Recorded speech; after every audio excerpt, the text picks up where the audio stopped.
প্রিয় দর্শক, আপনাদেরকে স্বাগত জানাচ্ছি রতন তালুকদার লাইভে। নতুন করে আলোচনায় এলো হাদি প্রসঙ্গ, হাদি হত্যা।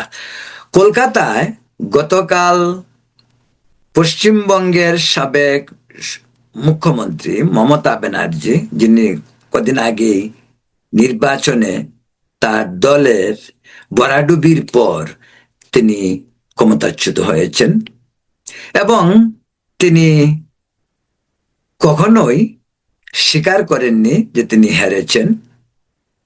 তারপরও তিনি হেরেছেন, তিনি ক্ষমতাচ্যুত হয়েছেন। সেটাই ভারতীয় গণতন্ত্রের সৌন্দর্য।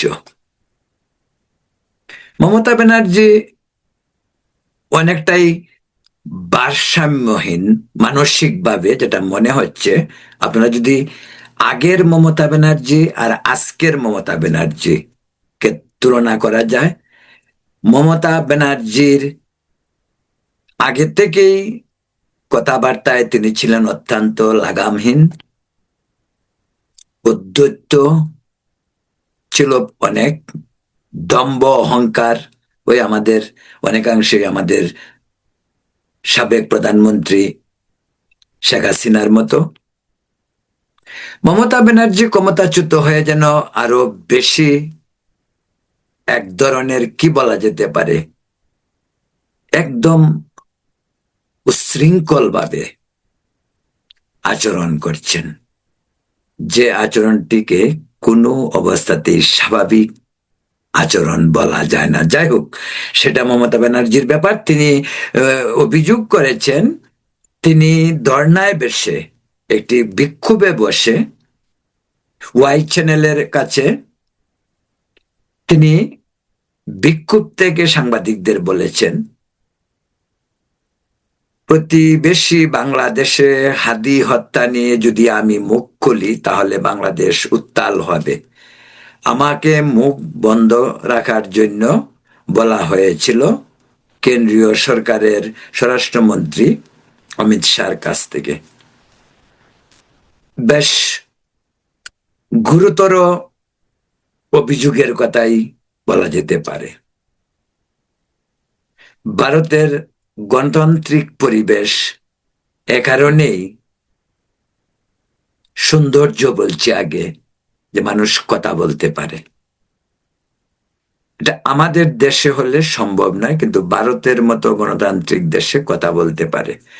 তাহলে একটু দেখা যাক, হাদিকে হত্যা কে করেছে, বা এই হাদি হত্যার সঙ্গে বাংলাদেশের সম্পর্কটাই, মানে ভারতের সম্পর্কটাই কি, আর ভারতের এই এখানে বেনিফিট কি, সেটা একটু জানার দরকার সকলেরই। আমি বলছি না যে আমাদের বিশ্লেষণেই একেবারে 16 আনা পাক্কা, তা নয়। অন্তত আমাদের প্রাপ্ত বিভিন্ন বিশ্লেষণ থেকে আমরা যেটুক বলতে পারি, সেটুক তো নিশ্চয়ই আপনাদের সঙ্গে শেয়ার করা যায়। প্রিয় দর্শক, 12 তারিখ ডিসেম্বর হাদিকে হত্যা করা হলো। এর মাত্র দুদিন আগে নির্বাচন কমিশন থেকে নির্বাচনের তাফসিল ঘোষণা করা হলো, এবং এই শরীফ ওসমান হাদি, তিনি ঢাকা 8 এই আসনে নির্বাচন করবেন এভাবেই মনস্থির করলেন, এবং তিনি সেভাবেই কর্মকাণ্ড চালিয়েছিলেন। তিনি পুরান ঢাকার একটি মসজিদ থেকে জুম্মার নামাজ আদায় শেষে রাস্তায় আসার সাথে সাথেই আতাতীয় দ্বারা আতাতীয়রা তাকে গুলি করে তিনি মারাত্মকভাবে আহত হন। তাকে নিয়ে যাওয়া হয় সিঙ্গাপুরে, তিনি প্রয়াত হলেন। তারপর রাজনীতি আরো উত্তপ্ত হলো। আপনারা নিশ্চয়ই দেখেছেন যে হাদি হত্যার পর আন্দোলনটা, ছাত্রদের আন্দোলনটা একেবারে হাদি ভাই হাদি ভাই হাদি নিয়ে একেবারে সকলেই মাতম। ইনকিলাব মঞ্চ তো বটেই, এনসিপির নেতারা এবং ছাত্র সমন্বয়ক থেকে শুরু করে সকলেই হাদি হত্যার বিচার নিয়ে উত্তাল দেশ একেবারে। এভাবে দীর্ঘদিন চলল এই হত্যাকাণ্ডের বিচার পেয়েছে তৎকালীন উপদেষ্টা, প্রধান উপদেষ্টা আমাদের নোবেল বিজয়ী আমাদের আব্বাজান ডক্টর ইউনূসের কথা বলছি, তিনি তখন ক্ষমতায়, তিনি সহ সকলেই একেবারে হাদির জন্য জান কুরবান করার জন্য প্রস্তুত হয়ে রইলেন। কিন্তু আশ্চর্যের বিষয় আপনারা লক্ষ্য করবেন, আমি একের পর এক আসছে, আশ্চর্যের বিষয় আপনারা লক্ষ্য করবেন, হাদির কে কথিত হত্যাকারী বলে যারা বাংলাদেশ থেকে পালিয়ে ভারতের মেঘালয় রাজ্যে দিয়ে ভারতে ঢুকে তারপর পশ্চিমবঙ্গে আসে এবং পশ্চিমবঙ্গে আসলে মমতার পুলিশ, পশ্চিমবঙ্গের টাস্কফোর্সের যে স্পেশাল পুলিশ, তারা কিন্তু তাদেরকে বনগায় ধরে ফেলে। যে দুজন আসামি, তাদের একজন হলো ফয়সাল করিম মাসুদ এবং তার সঙ্গী আলমগীর হোসেন। আমি এই পর্যন্ত এই জন্য বললাম যে যখনই পশ্চিমবঙ্গে ধরা পড়ল কথিত হত্যাকারীরা, বাংলাদেশে কিন্তু আন্দোলনটি স্টপ হয়ে গেল। হাদি নিয়ে যেভাবে হাদি হত্যার বিচার চাই, হাদি ভাই এর রক্ত বৃথা যেতে দেব না, বা বহু কিছু, হাদিকে কে মেরেছে নিয়ে আপনারা কাহিনী জানেন। একে প্রথম যে অভিযোগটা এসেছিল মির্জা আব্বাস, ভারত, আওয়ামী লীগ, অনেক কিছু, জামাতের কথা হয়েছে, কারণ এই আসনটিতে সাদেক খায়েম ডাকসুর বিপি তার নির্বাচন করার কথা ছিল।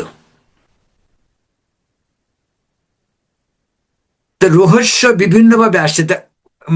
এখানে প্রশ্নটা এরকম যে এখানে সাদেক খায়েম নির্বাচন করতে চায়, আবার হাদিও নির্বাচন করতে চায়। তখন কিন্তু নাসিরউদ্দিন পাটোয়ারির নামটি তখন আসেনি।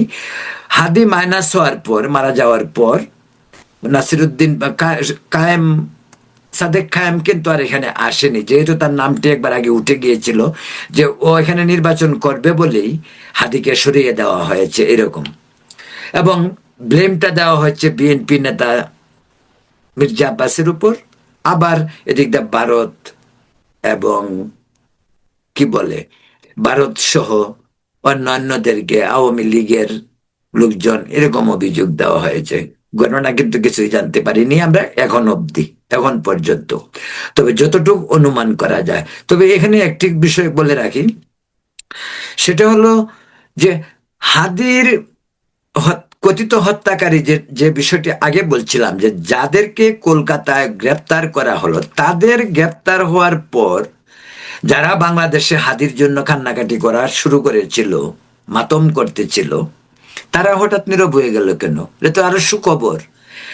আমি যদি কারো কোনো হত্যার বিচার চাই, আর সেই হত্যাকারীকে যদি পুলিশে গ্রেপ্তার করে, সেটা দেশে হোক বিদেশে হোক, তা আমার আনন্দিত হওয়ার কথা। কিন্তু বাংলাদেশে কিন্তু পশ্চিমবঙ্গে হাদি হত্যাকারীদের গ্রেপ্তারের পর বাংলাদেশে কিন্তু আমাদের ছাত্র নেতারা, ইনকালাব মঞ্চ থেকে সবাই একদম নীরব হয়ে গেল, এবং আমাদের আব্বাজান ইউনূস তিনিও কিন্তু বেশ নীরবেই ছিলেন যখন ধরা পড়লো। আচ্ছা, হত্যা করলো দিন দুপুরে, চোখের সামনে, আপনারা ভিডিওতেও দেখেছেন এই মানুষগুলি। এবং এমনও শোনা যায়, এই ঢাকার কাগজের নিউজ কিন্তু, যারা হত্যা করেছে বা হত্যার সাথে সংশ্লিষ্ট, তারা কিন্তু হাদির সঙ্গেও ছিল। তারা কিন্তু সাদেক কায়েম যিনি ডাকসুর বিপি, তার সঙ্গে কোনো ক্যাফেটেরিয়াতে বসে কফি খাইতেও দেখা গেছে ওদেরকে। এরকম খবরও কিন্তু বেরিয়েছে ফেসবুকে, সর্বত্র। ফেসবুক বাদ দিলাম, আমিও ফেসবুকের অনেক কিছু বিশ্বাস করি না, করতে চাইও না। ফেসবুকে অনেক ফেক নিউজ, অতিরঞ্জিত গুজব ছড়ানো হয়। ফেসবুকের আরেক ধান্দা হলো এই যে ফেসবুক দিয়ে পয়সা কামানো।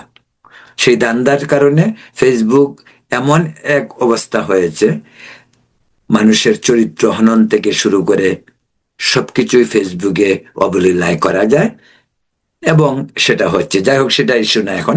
তো এক্সকিউজ মি, ভারতে যখন ধরা পড়লো তখন তারা নীরব হয়ে গেল কেন? তখন তো তারা ইচ্ছে করে নাই। এবং সবকিছুই খুব স্ট্রেঞ্জ। তো সরকারের এত মাথা ব্যথা কি কারণে যে হাদি মারা যাওয়ার পরে তাকে নজরুলের সমাধির পাশে সমাধিত করতে হবে, তার পরিবারকে 2 কোটি টাকা দিতে হবে, তার পরিবারকে ফ্ল্যাট দিতে হবে, তার ভাইকে ডিপ্লোমেট বানাতে হবে। তার জানেন, তার ভাই অমর হাদি, যাকে যার সঙ্গে ডিপ্লোমেসির কোনো সম্পর্ক নাই, যার সাথে রাজনীতির কোনো সম্পর্ক নাই, ডিপ্লোমেসি কি জিনিস সে বুঝেও কিনা তাও সন্দেহ আছে। ভদ্রলোক কি জানি ট্রাভেল ব্যবসা করত, তাকে নিয়ে লন্ডনের একটি কনসুলেটে, ও সম্ভবত ম্যানচেস্টার কনসুলেটে চাকরি দিয়ে দেওয়া হলো। কি কারণে, কেন করতে হবে? এতে যে অতি ভক্তি চোরের লক্ষণ বলে কথায় আছে। সরকারের তখন, কারণ অনেকেই অনুমান করেছে, অনেকেই তখন বলতে ছিল যে সরকারের কয়েকজন উপদেষ্টা এবং ইউনূস সহ তারাও এই হত্যাকাণ্ডের ঘটনাটি জানতো, বা তারাও এর বেনিফিশিয়ারি ছিল। বেনিফিশিয়ারি কিভাবে? তারা মনে করেছিল যে হাদি হত্যা কাণ্ড হলে দেশে একটি গোলযোগ তৈরি হবে, নির্বাচনটা পিছিয়ে দেওয়া যাবে। তো নির্বাচন হয়তো আরো 6 মাসের জন্য পিছিয়ে গেল, কিন্তু তা শেষ পর্যন্ত হয়নি। এটা ডক্টর ইউনূস সরকার চেয়েছিল। কিন্তু মানুষ নির্বাচনের জন্য এতই ব্যাকুল ছিল, আর বিএনপি নির্বাচন আদায়ের জন্য এতই মারমুখী ছিল, ডক্টর ইউনূস কিন্তু সেই পথে আর যান নাই। কারণ তিনি জানেন যে তার প্ল্যান আরো অনেক বাকি, সেই প্ল্যানগুলো তার বিএনপিকে দিয়ে করতে হবে। তাই নির্বাচনকে বন্ধ করে দিয়ে বিএনপিকে খেপিয়ে হয়তো আরো 6 মাস, 1 বছর ক্ষমতায় থাকা যাবে, কিন্তু সেটা তার জন্য বুমেরাং হতে পারে। এর চেয়ে বরং বিএনপির হাতে ক্ষমতা দিয়ে নির্বাচনের মাধ্যমে পরবর্তীতে আমরা অন্য গেম করব, যে গেম এখন চলছে আমেরিকার সঙ্গে, ভারতের সঙ্গে, যে গেম এখন চলছে। এখানে আরেকটি বিষয় বলছে, ভারত যে বিষয়টি লুকিয়ে রাখতে চায় কেন? ভারত সম্ভবত তারেক রহমান আসার আগে বাংলাদেশের ইউনূস সরকারের উপর যে জামাতে ইসলামীর প্রভাব, তখন সকলে বলতো যে প্রকারান্তরে জামাতেই ক্ষমতায়। তো ভারত একটি বিদেশি রাষ্ট্র, তারা একটি শক্তি, আমেরিকা একটি বীর শক্তি, চায়না একটা শক্তি, রাশিয়া এক শক্তি। তারা সবসময় চাইবে তাদের সুবিধা মতো কাজগুলি করতে। তো ভারতের এমন হইতে পারে যে ভারত মনে করেছে যদি জামাতেই ক্ষমতা, জামাতকে তারা খেপাতে চায় নাই, জামাতকে তাদের হাতে রাখতে চেয়েছে। আর এই হত্যার সঙ্গে যদি জামাত জড়িত, যারা যে সমস্ত ছেলেরা ওইখানে ধরা পড়েছে, তারা হয়তো এমন কিছু বলেছে, তো ওইটা ভারত হয়তো বলতে চায় নাই সাথে সাথে। কারণ তখন তলে তলে ভারতের সঙ্গে জামাতের কথাবার্তা হইতেছিল। আপনারা জানেন, ভারতীয় কনসুল, যে ভারতীয় হাইকমিশনের সাথে জামাতের কথা হয়েছে, এবং জামাতের আমির পরে বলল যে এইটা প্রকাশ না করার জন্য তাকে বলা হয়েছিল। তো সেম থিং, মমতা ব্যানার্জিকে অমিত শাহ যদি বলে থাকে যে এটা বলার দরকার নাই রাষ্ট্রের স্বার্থে, এই জন্যই তখন মমতা ব্যানার্জিও বলে নাই। কারণ কথার একটা সিমিলারিটি আছে এখানে। যেমন জামাতের সঙ্গে আলোচনার পরে জামাতকে নাকি বলেছে এটা প্রকাশ না করার জন্য, তিনি পরে প্রকাশ করেছে। সেম ঘটনা ঘটেছে পশ্চিমবঙ্গে।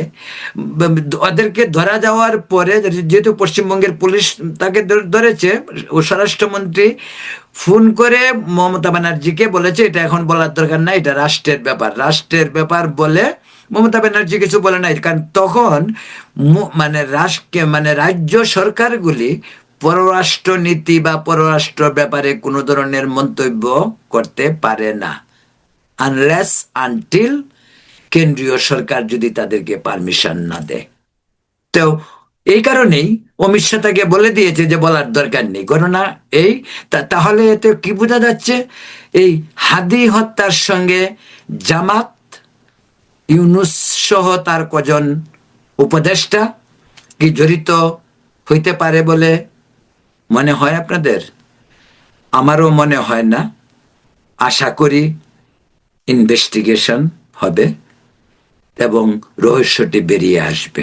আমি নিশ্চিত বলতে পারি, আমাকে যদি ব্যক্তিগতভাবে বলা হয়, আমাকে যদি পাবলিকলি বলতে হয় আপনাদের সামনে, সেটা হয়তো আমি বলবো না, কিন্তু আমাকে যদি আমি ব্যক্তিগতভাবে আমি মনে করি হাদি হত্যার সঙ্গে সুনির্দিষ্টভাবে জামাত, শিবির এবং তৎকালীন অন্তর্বর্তীকালীন সরকারের একাংশ ওতপ্রোতভাবে জড়িত, এবং তার প্রমাণটি পাওয়া যায় জামাতের সঙ্গে ভারতের মিটিং আর পশ্চিমবঙ্গে ধরা খাওয়ার পর মমতা ব্যানার্জি আজকে যে বক্তব্য রাখলেন অমিত শাহর টেলিফোন নিয়ে, তার মাঝে অনেক মিল খুঁজে পাওয়া যায়।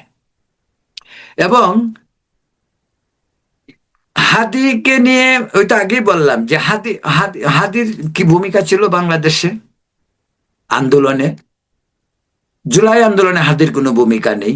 আপনারা কি কেউ সার্জিস আলম বা নাহিদ, মাহফুজ আলম, হাসনাত আব্দুল্লাহ, তাদের সঙ্গে হাদিকে দেখেছেন? হাদি কি আন্দোলনে ছিল? হাদি আন্দোলনে ছিল না।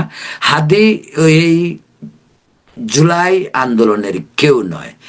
হাদিকে তৈরি করা হয়েছে পিনাকি ভট্টাচার্য সহ বিদেশে থাকা কয়েকজন ইউটিউবার টাকা পয়সা দিয়ে, এই ইনকেলাব মঞ্চ বানিয়ে দিয়ে হাদিকে বানানো হয়েছে, তার ইনকেলাব মঞ্চ বানানো হয়েছে। এবং তাদের প্রথম অ্যাকশনটা ছিল ৩২ নম্বর ভাঙ্গা। ৩২ নম্বর ভাঙ্গার পর ইনকেলাব মঞ্চ এবং হাদি লাইমলাইটে আসে। শুধু লাইমলাইটে আসে না, সে রীতিমতো উচ্ছৃঙ্খল হয়ে ওঠে। শাহ মা নিয়ে অনেক স্লোগান দেয়, যেগুলি আমাদের সংস্কৃতি, ভাষা সংস্কৃতির বিপক্ষে যায়। এগুলি করেছে। সেই নাকি আবার বিশাল পণ্ডিত, বিশাল, এগুলি সব পিনাকি ধান্দা।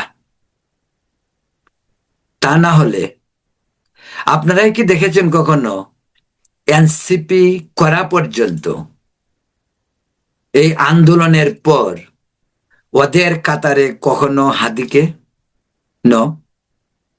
হাদি ইনকেলাব, হাদি অবশ্যই মেধাবী, হাদি অবশ্যই আন্দোলনের জন্য উপযোগী হতে পারে, কিন্তু সেই আন্দোলন তো সে ছিল না। পরবর্তীতে সে আন্দোলন করেছে বটে, সেটা ইনকিলাব মঞ্চ বানিয়ে, এবং সেই আন্দোলনের প্রথম অপারেশনটা ছিল ৩২ নম্বরকে ঘুরিয়ে দেয়া এবং বুলডোজার দিয়ে, এবং সেই বুলডোজার সংগ্রহ করে দিয়েছে ফ্রান্সে বসে পিনাকি বাবু। যাই হোক, তো এই প্রসঙ্গে প্রচুর আলাপ আলোচনা, বিশ্লেষণ, গবেষণার প্রয়োজন। হাদি হত্যার প্রকৃত রহস্য উন্মোচন করতে হলে একটি নিরপেক্ষ তদন্ত কমিটি গঠন করা উচিত, এবং আজকের যিনি ক্ষমতায়, মাননীয় প্রধানমন্ত্রী তারেক রহমান, সেই দায়িত্বটি নিতে পারেন। আমার যেটা মনে হয়, মমতা ব্যানার্জির বক্তব্য, জামাতের সঙ্গে ভারতের সম্পর্ক, এই সমস্ত বিষয়ে যখন তদন্তের মাঝে আসবে, রহস্য উদ্ঘাটন হবে, প্রকৃত আসলেই হাদিকে রাস্তা থেকে সরিয়ে দিয়ে কে বেনিফিশিয়ারি হতো, সেই রহস্যটুকু বের হয়ে আসবে। প্রিয় দর্শক, এখন এ পর্যন্তই। ভালো থাকুন, সুস্থ থাকুন এবং নিরাপদ থাকুন। ধন্যবাদ।